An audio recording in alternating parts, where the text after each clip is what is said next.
आज की इस पॉडकास्ट में हम बात करेंगे ईरान और सऊदी अरेबिया के बढ़ते हुए रिश्तों को लेके। ये जानने की कोशिश करेंगे कि ये किस डायरेक्शन में जा रहे हैं। इसलिए कि पिछला रिकॉर्ड बहुत ख़राब रहा है। कई बार उनके रिलेशंस बने भी, एम्बेसी भी खुली, फिर एम्बेसी बंद हुई, झगड़े भी हुए। इस तरह की रिपोर्ट्स आई हैं। अब देखना ये है कि इस दफ़े क्या नए चेंजेस आए हैं और अ, उम्मीद की जाती है कि आपकी संबंध दोनों ईरान और सऊदी अरेबिया ये दोनों एक बहुत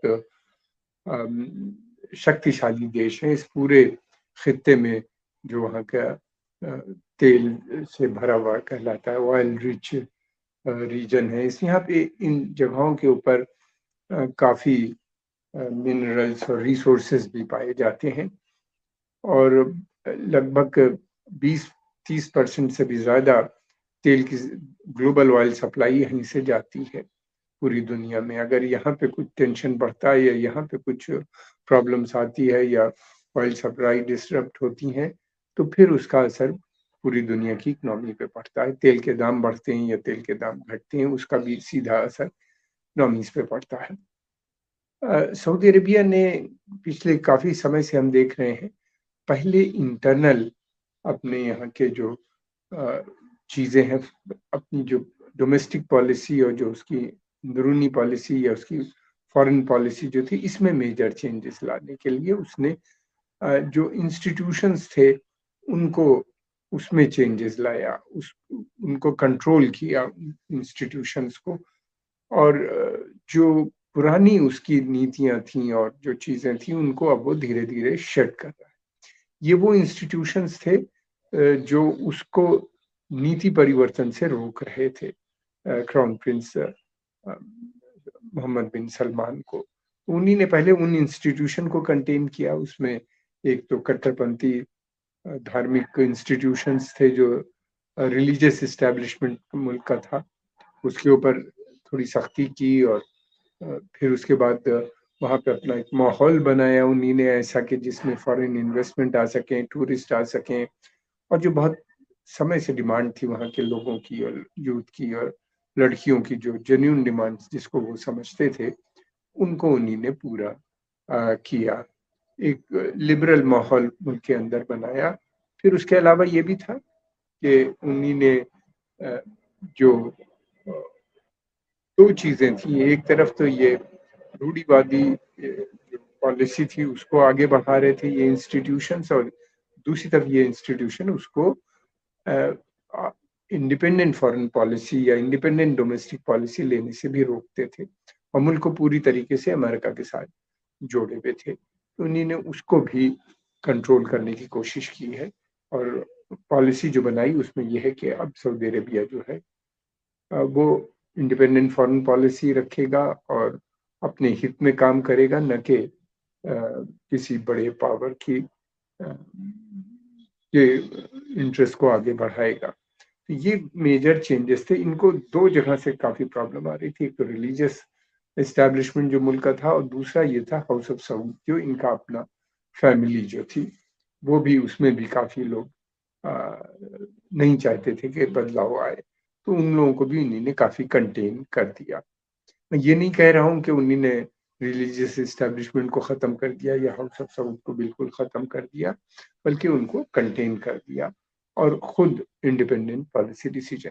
ईरान से रिश्ते बनाने से पहले उन्हीं ने ये काम किया। फिर उससे अलावा उन्हीं ने, उनकी कोशिश ये हो रही है कि अब सऊदी अरेबिया की जो बेसिक पॉलिसी है वो ये है कि वो तेल के ऊपर ज़्यादा निर्भर नहीं रहना चाहता, अपनी इकोनॉमी को वो उससे अलग करना चाहता है।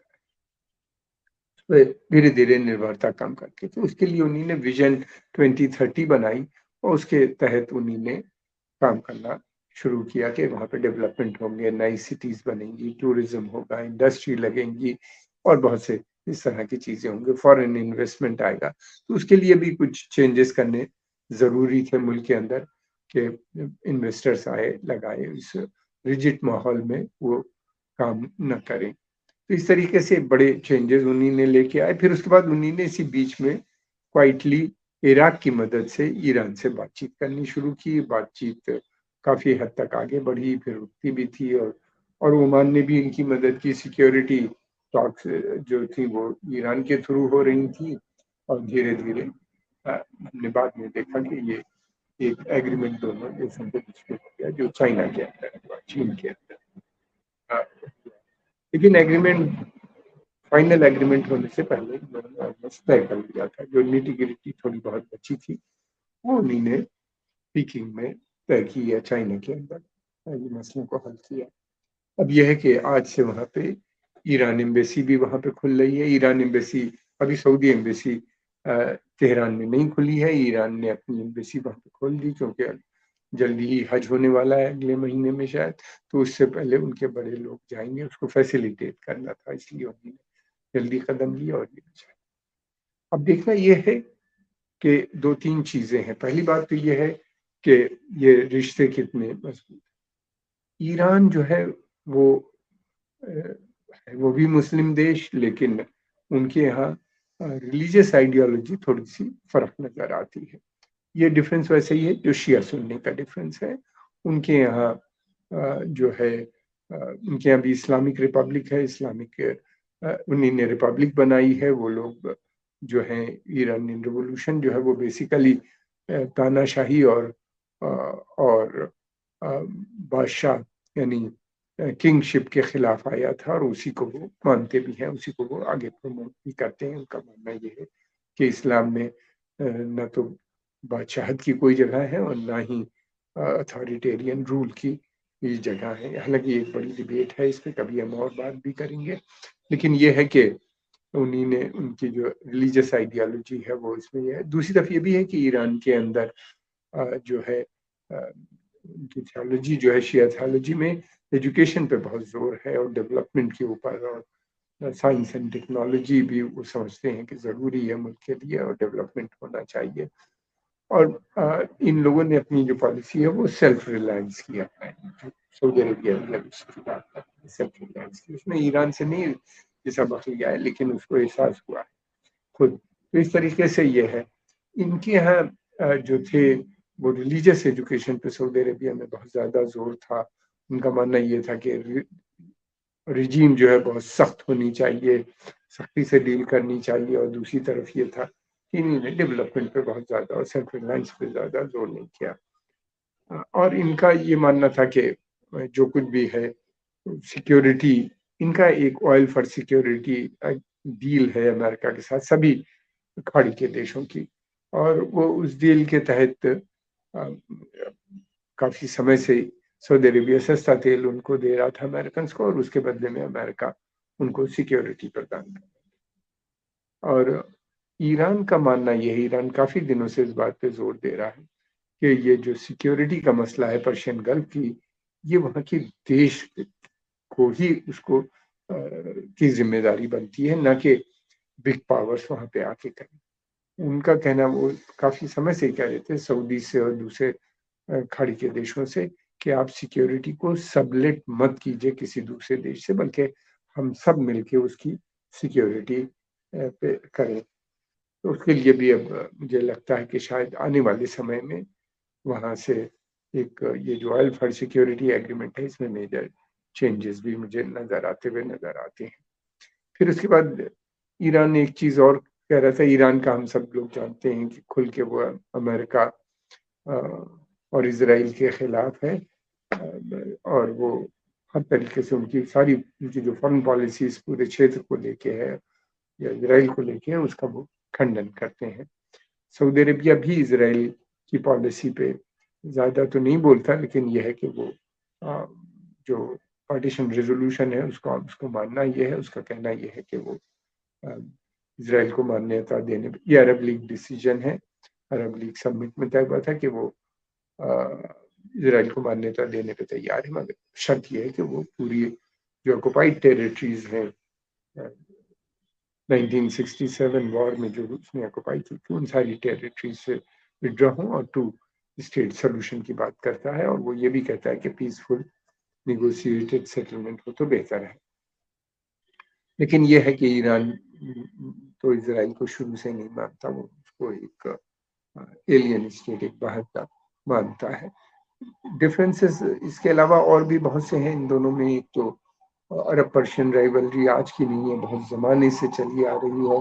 अरबों का मानना ये है कि पर्शियंस जो हैं ये अजम हैं, अजम के मतलब ये है कि उनके ज़बान नहीं होती है, अरबों को बहुत नाज है एक ज़बान पे, क्योंकि कुरान उसमें आया, उसी ज़बान में आया है और प्रॉफिट वो ज़बान बोलते थे। इस तरह की बहुत सी झगड़े हैं। ये क्लैशेस इस किस्म के हैं जो दो बड़ी सिविलाइजेशन के जो क्लैशेस होते हैं उस तरह के नज़र आते हैं उन दोनों के बीच में। अब कोशिश ये हो रही है कि ये जो डिफरेंसेस हैं इनको कम किया जाए और किसी सूरत से ताल्लुकात को अच्छा बनाया जाए। कहाँ तक होगा ये कहना भी मुश्किल है, इसलिए कि बहुत सी चीज़ों पे अभी सहमति बाकी है। उम्मीद की जा रही है कि आने वाले समय में ये सहमति बनने की बहुत सी से साधन नज़र आते हैं, क्योंकि दोनों को काफ़ी डिज़ायर है। एक चीज़ होती है जिसका मतलब दोनों चाहते हैं कि संबंध आपस में अच्छे हों। ये संबंध के बिगड़ने से बड़ी ताकत इसका फ़ायदा उठाते हैं। और फिर दूसरी तरफ ये भी था कि सऊदी अरेबिया बहुत ज़्यादा डिपेंडेंट था अमेरिका के ऊपर। वो सोच रहा था कि वो ईरान को कंटेन करेगा, ईरान के ऊपर सैंक्शन है, लेकिन ओबामा एडमिनिस्ट्रेशन ने ईरान से ऑयल डील कर ली, ईरान से न्यूक्लियर डील साइन की और उसमें उनको ईरान को काफ़ी फ़ायदा हुआ, सैंक्शन लिफ्ट हुए, उनका जो पैसा फंसा हुआ था वो उनको मिला, उससे डेवलपमेंट हुआ। सऊदी अरेबिया का मानना ये है कि उससे उन्होंने अपना और मजबूत हुए मिलिट्रीली एंड अदरवाइज, और उससे उनका क्षेत्र में वर्चस्व बढ़ाने के मदद मिली।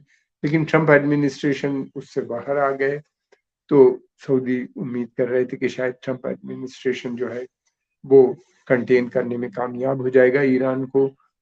और एक लंबी डील भी उन्हीं ने उस पीरियड में की, 100 बिलियन से भी ज़्यादा की, वेपन सिस्टम सब खरीदने की उनसे, सऊदी अमेरिका से। लेकिन ऐसा हुआ नहीं। फिर उन्हीं ने सोचा कि इजराइल शायद कंटेन करे उनके न्यूक्लियर प्रोग्राम को, लेकिन इजराइल ने भी नहीं किया। ईरान ने, सऊदी अरेबिया ने हालांकि इजराइल को अपनी एयर स्पेस भी दी जो वो मांग रहे थे, वो खोली, लेकिन अभी उन्हीं ने सिविलियन प्लेन्स के लिए ये परमिशन दी है। और इजराइल उम्मीद कर रहा था कि शायद उनको उनके फाइटर प्लेन्स भी वहां से उड़ जा सकें, ताकि उनको रिफ्यूलिंग वहां पे वो कर सकें और ईरान तक, तेहरान तक पहुंचने में उन्हें आसानी हो, इसलिए कि उनको काफी घूम के आना पड़ेगा। इस तरीके से इसराइल ने भी, मैं समझता हूँ कि सऊदी अरेबिया ने सोचा कि बेहतर ये है कि हम सीधी बात करके रिश्ते इम्प्रूव करें और टेंशन को कम करें। दूसरी तरफ ये भी है कि ईरान का वर्चस्व लगातार बढ़ता जा रहा था, खासतौर से इराक के अंदर। फिर उसके अलावा अमेरिकन ने वहाँ पे रिजीम तो चेंज की, लेकिन वहाँ पे प्रो रिजीम बनाने में असफल रहे और वहाँ पे शिया और डेमोक्रेसी वहाँ पे आ गई और शिया हुकूमत वहाँ पे सत्ता में आ गई, जिसके घनिष्ठ संबंध धीरे धीरे ईरान से बन गए। फिर उसके बाद वहाँ पे उसके चलते हुए वहाँ पे इस्लामिक मिलिटेंसी बढ़ी, आईएसएस जिसको दाइश भी कहते हैं लोग अरब, वहाँ दाइश के आने से बड़ा बहुत लोगों का नुकसान हुआ। उसकी वजह ये भी, उससे लड़ने के लिए फिर जो शिया मलेशियास गठन में आ गई, जो पुरानी भी थी, इसमें से कुछ कुछ नई भी बनी, और जिन्होंने एक लंबी लड़ाई इराक की आर्मी के साथ उनसे लड़ी, और जो वहाँ पे खिलाफत कायम हुई थी इराक और सीरिया के बीच में, उसका खात्मा हुआ। लेकिन ईरान का वहाँ के ऊपर इन्फ्लुएंस हमें बढ़ता हुआ नजर आता है। फिर हमने देखा कि यमन वार से भी सऊदी अरेबिया को फायदा नहीं हुआ। यमन की वार में भी यमन में ईरानी इन्फ्लुएंस और बढ़ गया, और ईरान खुद के हूथी मलेशिया को सपोर्ट करने लगा तरीके से। लेकिन ईरान का कहना यह है कि उसको मिलिट्री सपोर्ट नहीं देता। फिर इसी तरह से यमन वॉर में सऊदी अरेबिया का billions and billion, hundreds of billions of dollar खर्चा हुआ और कोई नतीजा नहीं निकला। फिर उसके अलावा हमने देखा सीरिया में भी सऊदी अरेबिया का जो पॉलिसी थी वो रिजीम चेंज की थी कि वहाँ पे बशर अल असद की रिजीम जानी चाहिए, लेकिन वो रिजीम नहीं जा पाई। हालांकि उन्होंने बहुत से मिलिटेंट ग्रुप को सपोर्ट भी किया, अमेरिका ने भी काफ़ी कोशिश की, लेकिन वो रिजीम ईरान और रशिया की मदद से बरकरार है, अभी भी मौजूद है वहाँ के ऊपर। और लेबनान में भी एक काफ़ी समय से एक डिफरेंसेस दोनों के बीच में चल रहे हैं। ईरान वहाँ पे हिज़्बुल्लाह, शिया मिलिशिया और उसका एक पॉलिटिकल ग्रुप भी है जो कि एक बहुत पावरफुल वहाँ पे ग्रुप है, उसको सपोर्ट करता है। ईरान वहाँ पे सुन्नी सुन्नी जो ऑर्गेनाइजेशंस हैं पॉलिटिकल, खासतौर से हरारी ग्रुप का जो ग्रुप है उसको सपोर्ट कर रहा था खुल के, लेकिन वहाँ पे कोई ब्रेक थ्रू नहीं हो पा रहा था, ना तो अमेरिका का ना तो उनसे। और लेबनान के हालात बिगड़ते जा रहे हैं। सीरिया के अंदर की वजह से सीरिया से लाखों शरणार्थी वहाँ पे चले गए हैं, जिससे और सिचुएशन बदल गई है। इकोनॉमिक क्राइसिस है, मुल्क इम्प्लोड कर रहा है बिल्कुल। इकोनॉमिकली पॉलिटिकल इंस्टेबिलिटी है। अब इन रिश्ता बन जाने से ईरान से सऊदी अरेबिया को लगता है कि वो बड़ा रोल सीरिया, इराक में कर सकता है, और फिर लेबनान के अंदर भी उसको एक रोल मिलेगा, और दोनों मिल के वहाँ के ऊपर एक स्टेबल गवर्नमेंट भी बना सकते हैं और डेवलपमेंट का भी काम हो सकता है वहाँ पे। और दूसरी बात ये कि ईरान को ऐसा लगता है कि ये सऊदी अरेबिया को ऐसा लगता है कि वो ईरान की मदद से जो युद्ध चल रहा है, जिसमें कि अभी तो फिलहाल तो सीज फायर है, एक किसी नतीजे पे पहुंचे, ताकि वहाँ पे एक ऐसी गवर्नमेंट बने जिसमें जो कि फ्रेंडली हो सऊदी अरेबिया से भी और दूसरे देशों ईरान से भी। लॉन्ग टर्म प्रोसेस है, अभी देखना है कि क्या होगा। सऊदी अरेबिया जो था वो बेसिकली, क्योंकि यमन वार में इतना ज़्यादा स्ट्रैंगल हो रहा था, फिर उसके भी बाद में हमने देखा कि हूती रिबल्स ने सऊदी अरेबिया के अंदर अटैक करना शुरू कर दिया, और यही नहीं बल्कि उनकी जो अरामको की एक बड़ी रिफाइनरी उस पर अटैक किया, जिसकी वजह से एक बहुत बड़ा खतरा पैदा हो गया, न केवल सऊदी अरेबिया को बल्कि सभी को, देशों को, कि ऑयल सप्लाई डिस्टर्ब होने का। हालांकि वो हो नहीं पाई क्योंकि उन्होंने अपने रिजर्व से मार्केट में पंप कर दिया थे। फिर उसके अलावा ये था कि हूथियों ने यूएई पे भी एक अटैक किया उनके एयरपोर्ट के पास, जिससे उन्होंने उनको भी इंडिकेट कर दिया कि अब इन लोगों को ये लगा कि इन दोनों अटैक में अमेरिका को जो रोल प्ले करना था, जिसकी इनको उम्मीद थी, वो अमेरिकन ने वैसा नहीं किया। ये भी एक कारण बना बातचीत का। अब देख, दोनों ने, यूएई ने भी पहले ही सऊदी अरेबिया से अपने रिश्ते कायम कर लिए हैं। सऊदी अरेबिया का ईरान से रिलेशन नॉर्मलाइज धीरे धीरे होने की पूरी उम्मीद हो गई है, एग्रीमेंट साइन हो गया है। दूसरे देश भी वहाँ पे बातचीत, अब देखना ये है कि क्या गल्फ सिक्योरिटी, सऊदी अरेबिया की सिक्योरिटी और सऊदी अरेबिया की अपना इंडिपेंडेंट फॉरेन पॉलिसी को आगे बढ़ा सकता है, या वो अभी भी डिपेंडेंट रहेगा अमेरिका के ऊपर। इसलिए कि अमेरिकन डिपेंडेंस तो उनकी आने वाले समय में नहीं खत्म होगी, क्योंकि उनकी सेना जो है वो पूरी तरीके से अभी भी अमेरिकन डिपेंडेंट है। उन्हीं के डिफेंस सिस्टम है ज़्यादातर पश्चिमी देशों के, खासतौर से अमेरिका के ट्रेनिंग प्रोग्राम्स, स्पेयर पार्ट्स, फिर उसके अलावा वहीं से आता है। फिर उसके अलावा उनके दूसरे सिस्टम्स भी अमेरिका के साथ गियर्ड है। अमेरिका का एक बहुत बड़ा रोल सऊदी डेवलपमेंट में भी रहा है, तो वो रिश्ते तो नहीं खत्म हो सकते, लेकिन उनके चलते हुए देखना ये कि कितना वो इंडिपेंडेंट फॉरेन पॉलिसी को आगे बढ़ाते हैं, और क्या अमेरिका को ये मंजूर है। अब ठीक है, अमेरिका ने यूं तो वेलकम किया है ईरान और सऊदी अरेबिया की पीस rapprochement को, लेकिन क्या ये सचमुच उन्हीं ने इस बात को दिल से एक्सेप्ट किया है, ये मुश्किल है। इसलिए कि ये एक बड़ा सेटबैक इजराइल को भी पहुंचा है।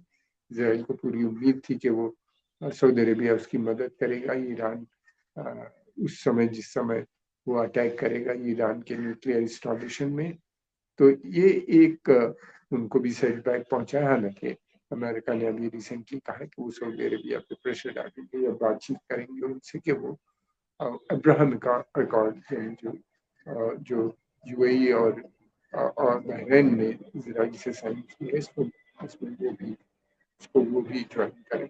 तो ये आने वाला समय बताएगा कि क्या उनके किस तरह से संबंध बढ़ते हैं। लेकिन हमने ये भी देखा कि सऊदी अरेबिया में अभी कुछ समय पहले फिलिस्तीन के डेलीगेशन आया था, हमास का भी डेलीगेशन वहाँ पे मौजूद था। क्या बातचीत हुई उसका ज़्यादा इंफॉर्मेशन नहीं है, लेकिन उन्होंने सऊदियों ने भी इंडिकेशन दिया। सऊदी अरेबिया जो है वो एक बड़ा रोल प्ले करना चाहता है एक नए तरीके से इस्लामिक वर्ल्ड में।